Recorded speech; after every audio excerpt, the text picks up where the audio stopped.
नमस्कार दोस्तों, आप देख रहे हैं टॉप स्टोरी और आज हम बात करेंगे। हमारे साथ एक विशेष मेहमान है, आचार्य पंकज जी हैं हमारे साथ। और ये केंद्रीय संस्कृत विश्वविद्यालय नई दिल्ली से ज्योतिषाचार्य में इन्होंने पढ़ाई की है। इसके साथ ही इन्होंने बनारस हिंदू विश्वविद्यालय से भी इस क्षेत्र में शिक्षा ली है और पिछले 10 वर्षों से लगातार ज्योतिष के क्षेत्र में लोगों की सेवा करते आ रहे हैं।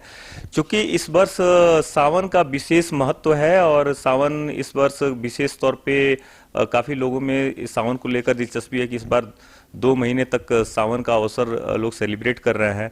और ज्योतिष का भी अपने आप में एक क्षेत्र में अपने आप महत्व है। तो इस क्षेत्र में हम जानकारी लेने के लिए हम आचार्य पंकज जी से बात करेंगे।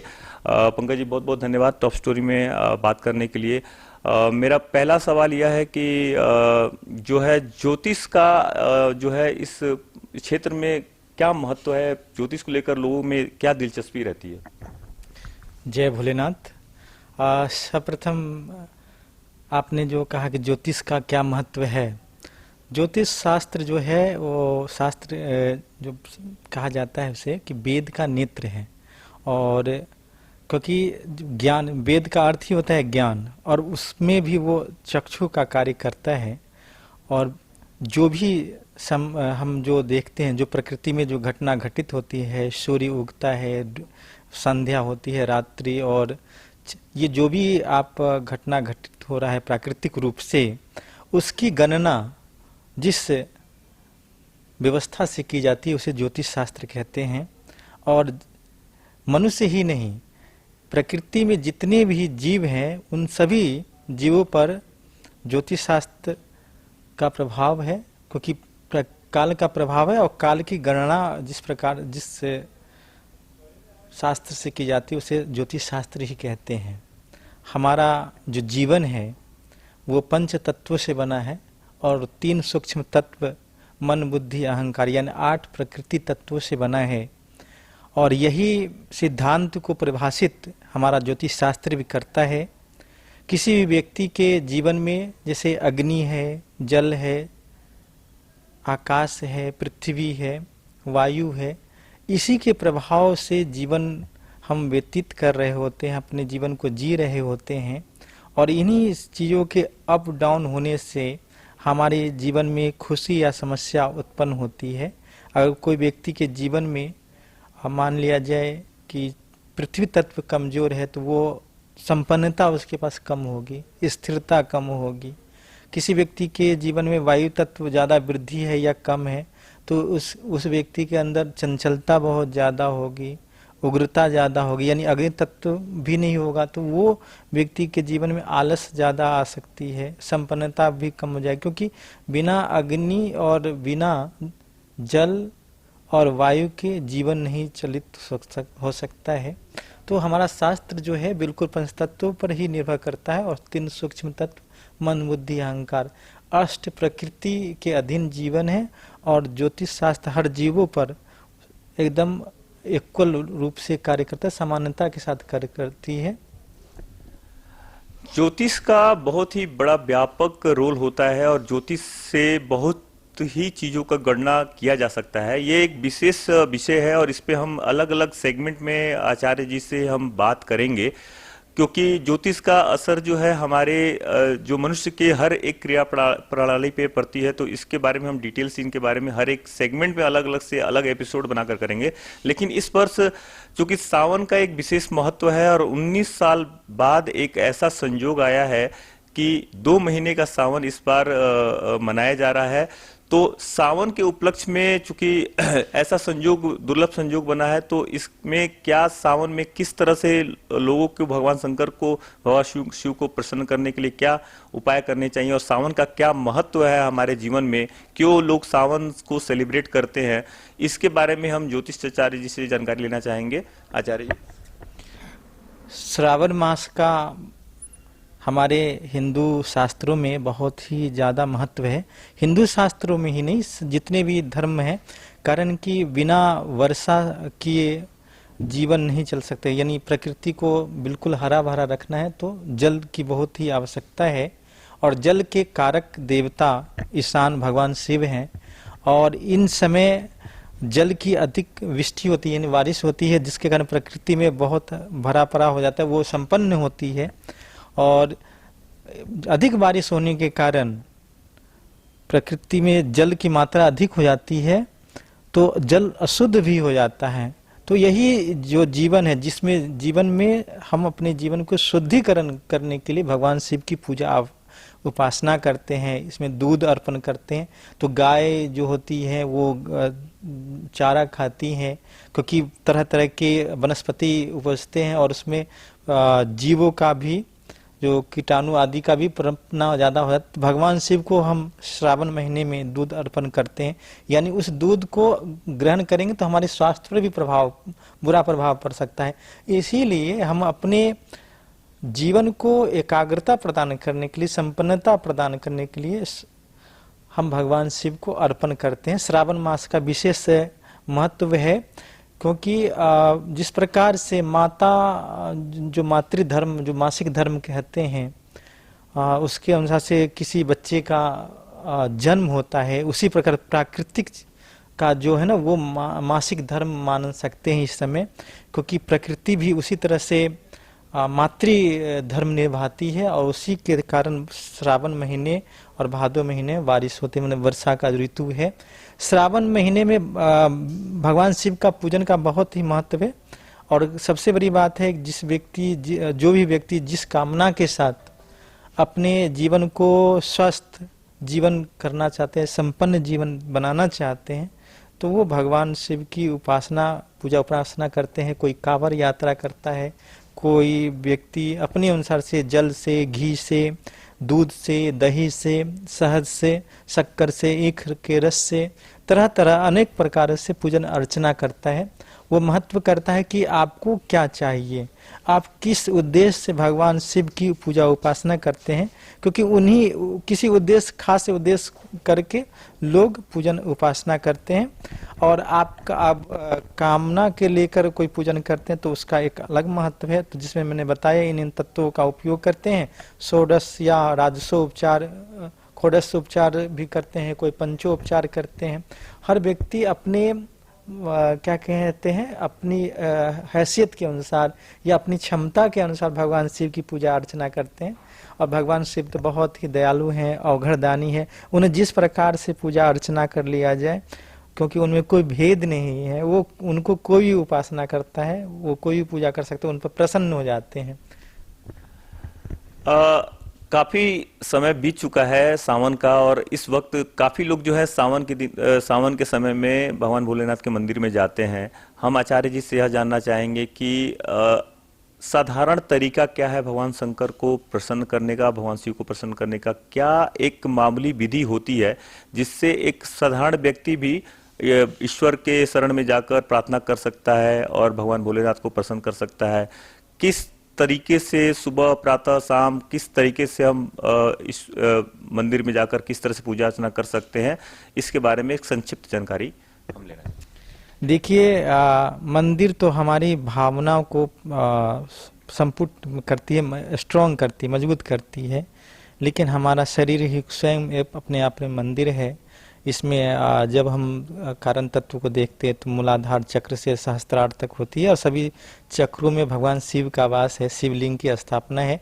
और सभी शिवलिंग का अपना अपना एक महत्व है, सबका एक नाम है। कामना लिंग है, स्वयंभू लिंग है, ईतर लिंग है, इसी प्रकार से बहुत सारे शिवलिंग है। तो आप मंदिर जाके पूजा उपासना कर सकते हैं, जो आप देखते हैं प्राकृतिक रूप से। और आप अगर आध्यात्मिक रूप से भगवान शिव की पूजा, आध्यात्मिक तो पूजा पाठ तो आध्यात्मिक है, यानी आंतरिक रूप से, बाह्य और आंतरिक रूप से पूजन उपासना कर सकते हैं। तो भगवान शिव की जो पूजा उपासना है बहुत ही सरल है। आप या तो एकांत में बैठकर उनके ध्यान को कर्पूर गौरम करुणावतारम संसार सारम भुजगेंद्र हारम सदा वसंतम हृदयारविंदे भवम भवानी सहितम नमामि, अगर जिनको ये श्लोक आता है या ध्यान आता है वो कर सकते हैं। नहीं तो बस भगवान शिव का वो ध्यान करके हृदय में पूजा उपासना करें, जल अर्पण करें, सब प्रथम कहीं भी जाते शुद्धिकरण, क्योंकि भगवान को प्रसन्न करना तो उसके लिए हृदय शुद्ध होना चाहिए। उनको कुछ नहीं चाहिए, बाहरी चीजों का जरूरत ही नहीं, क्योंकि बाहरी चीज तो हम प्रकृति से लेते हैं, आंतरिक तो हम कुछ दे नहीं पाते, लेकिन आंतरिक क्या है? शुद्धता। हमारे अंदर जितनी शुद्धता होगी भगवान उतने ही प्रसन्न हो जाएंगे, वो बहुत जल्द प्रसन्न हो जाते हैं। शुद्धता के साथ कुछ भी, बेलपत्र है, जल है, फूल है, दूध है, दही है, शक्कर है, जो भी आपकी सामर्थ्य है उसके अनुसार से उनकी पूजा उपासना करेंगे, वो बहुत जल्द प्रसन्न हो जाते हैं और आपकी कामना को पूर्ण कर देते हैं। वो भुक्ति मुक्ति सभी प्रदान करने वाले देवता हैं। उनको जिस नाम से पुकारेंगे आप उनके समक्ष पहुंच जाएंगे और आप जीवन में सबसे ज्यादा उन्नत बन जाएंगे। सावन के दौरान एक विशेष दिन आता है नागपंचमी का। नागपंचमी को लेकर काफी उत्साह रहता है लोगों में। तो नागपंचमी का पर्व जो है क्यों मनाते हैं और नागपंचमी की के दिन किस तरह से पूजन पाठन करना चाहिए लोगों को और इसका क्या महत्व है, इसके कारण लोगों के जीवन में क्या बदलाव आते हैं, इसके बारे में आचार्य जी आप कुछ जानकारी हमारे को। भगवान शिव जो हैं वो सभी ग्रहों के अधिपति हैं और माने जितने भी तत्व है उसके अधिपति माने जाते। त्रिलोकपति भी कहते हैं उनको, त्र्यंबकेश्वर भी कहते हैं, तो भूतनाथ भी कहते हैं। तो कहा जाता है काल सर्प जो है भगवान शिव के गले में जो है वो काल का प्रतीक है। काल यानी समय के अधीन सारा जो देश काल के समय ये जीवन चलता है, तो उसी काल के स्वरूप में नाग होता है। और नाग की जो पूजन उपासना, जिसके जैसे किसी व्यक्ति के जीवन में काल सर्प हो या पितृदोष हो, तो वो लोग जैसे इस बार 21 अगस्त को नागपंचमी है, उस दिन अगर जाके भगवान शिव के पास कोई व्यक्ति रुद्राभिषेक करता है या जो भी रुद्राभिषेक नहीं कर पाते हैं तो वो पंचोपचार या षोडशोपचार से या राजसोपचार से पूजन आदि करते हैं। साथ में जिनके जीवन में काल सर्प योग है वो 2 जोड़ा नाग नागिन का भगवान शिव को पंचाक्षरी मंत्र ओम नमः शिवाय, इस मंत्र का 108 बार जप करके अर्पण करता है। बेलपत्र पर, बेलपत्र जो है ना उस पर रख के पुष्प लाल गुलाब रखकर आप अर्पण करें। साथ में कुश हो तो कुश भी रख दें। ये व्यवस्था करने से जीवन में जो भी काल सर्प योग है या पितृदोष है उसमें बहुत शांति मिलती है आपकी, और उनके जीवन में सुख समृद्धि यश की वृद्धि होती है। तो ये रहे सावन से संबंधित कुछ महत्वपूर्ण जानकारियां कि सावन के दौरान किस तरह से लोगों को पूजा पाठ करना चाहिए और सावन का क्या महत्व है हमारे जीवन में और क्यों हम सावन को इतने हर्षोल्लास से मनाते हैं, क्यों भगवान शिव के मंदिरों में इतने भक्तों का तांता लगता है। हर रोज हर सोमवार को ज़्यादातर भीड़ होती है और भगवान भोलेनाथ के मंदिर में श्रद्धालु जाते हैं। और मेरा एक आखिरी सवाल है आचार्य जी से कि एक कंट्रोवर्शियल क्वेश्चन है कि बाबा रामदेव हैं जो योग गुरु बोले जाते हैं और पूरे विश्व में योग का डंका बजा रहे हैं, लेकिन उन्हें ज्योतिषाचार्य में जो है कोई विशेष वो नहीं है। वो कहते हैं कि यह एक पाखंड है और उसे नहीं मानते हैं। क्या आपको लगता है कि ये बाबा रामदेव जी का जो ये कहना है कि ज्योतिष एक पाखंड है और इसका कोई महत्व नहीं है, आप इससे कितना सहमत हैं? देखिए, हर व्यक्ति अपने अनुसार से कह देता है कि ज्योतिष शास्त्र कुछ भी नहीं है। उनको वो समझदार लोग हम मानते हैं और आज के समय बहुत धनी हैं और बहुत व्यापारिक भी हो गए हैं और बहुत अच्छी बात है कि वो परंपराओं को लेकर चल रहे हैं। लेकिन वो कह रहे हैं वो उनके अनुसार से सही हो सकता है, लेकिन जो ट्रुथ है वो तो सही, जो सही है उसको झुटलाया नहीं जा सकता है। अगर वो जो योग करवाते हैं तो वो योग सुबह में ही करवाते हैं या शाम में करते हैं, यानी ब्रह्म मुहूर्त का जो उद्देश्य है, क्या ये तो ज्योतिष शास्त्र के अधीन है। सूर्य उग्र, सूर्य उदय, सूर्यास्त, दोपहर का समय, रात्रि पहर, ये सारे जो ज्ञान विज्ञान है इसकी जो विवेचना जो करता है वो ज्योतिष शास्त्र है। आप ज्योतिष से अधीन अलग कैसे हो सकते हैं? पाखंड कुछ भी नहीं, ज्ञान कभी पाखंड नहीं होता है। ज्ञान को प्रस्तुत करने वाले पाखंडी भले हो सकते हैं और उनको लगता है कि ये पाखंड है, लेकिन ऐसा कुछ भी नहीं है। सिर्फ किसी एक खास चीज का नॉलेज लेकर अपन, क्योंकि वो योग करते हैं, तो कुछ चीजें हैं वो करते हैं अपने अनुसार से। तो मैं उनको इस तत्व, अगर ज्योतिष शास्त्र की बात करते तो वो गलत बोलते हैं, उनको और शास्त्र की अध्ययन की आवश्यकता है, क्योंकि हम शास्त्र को उंगली नहीं दिखा सकते हैं। शास्त्र हमारा शाश्वत है। हाँ, उस पर बहस कर सकते हैं। किसी को डायरेक्टली गलत कह देना ये शास्त्र का अपमान है, ईश्वर का अपमान है। और योग जो जो पतंजलि ऋषि, जो महर्षि हैं, उन्होंने दिया था, उन्होंने कहा था कि योग चित्त वृत्ति निरोधा, ये सूत्र उन्होंने दिया था। उसी सूत्र पर योग निर्धारित है। और वो पतंजलि योग दर्शन को अभी अपने माने देश विदेश में फैला रहे हैं। मैं बहुत अच्छी कार्य कर रहे हैं, लेकिन हमें लगता है कि ज्योतिष शास्त्र पर जो उन्होंने कहा है, बिल्कुल शास्त्र के प्रति अन्याय किया है। उन्हें एक बार फिर से शास्त्र का अध्ययन करना चाहिए, फिर जो उचित है अध्ययन करके वो बोलना चाहिए।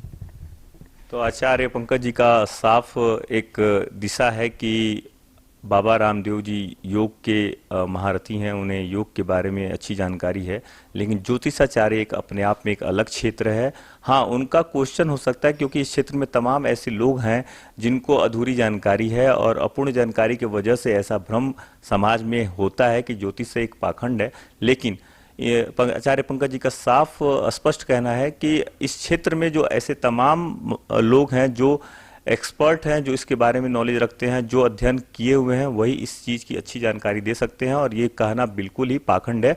तो आज हमारे साथ आचार्य पंकज जी से सावन के महत्व और सावन से संबंधित पूजा पाठ और भगवान भोलेनाथ के प्रति समर्पण को लेकर ये विशेष बातचीत हुई।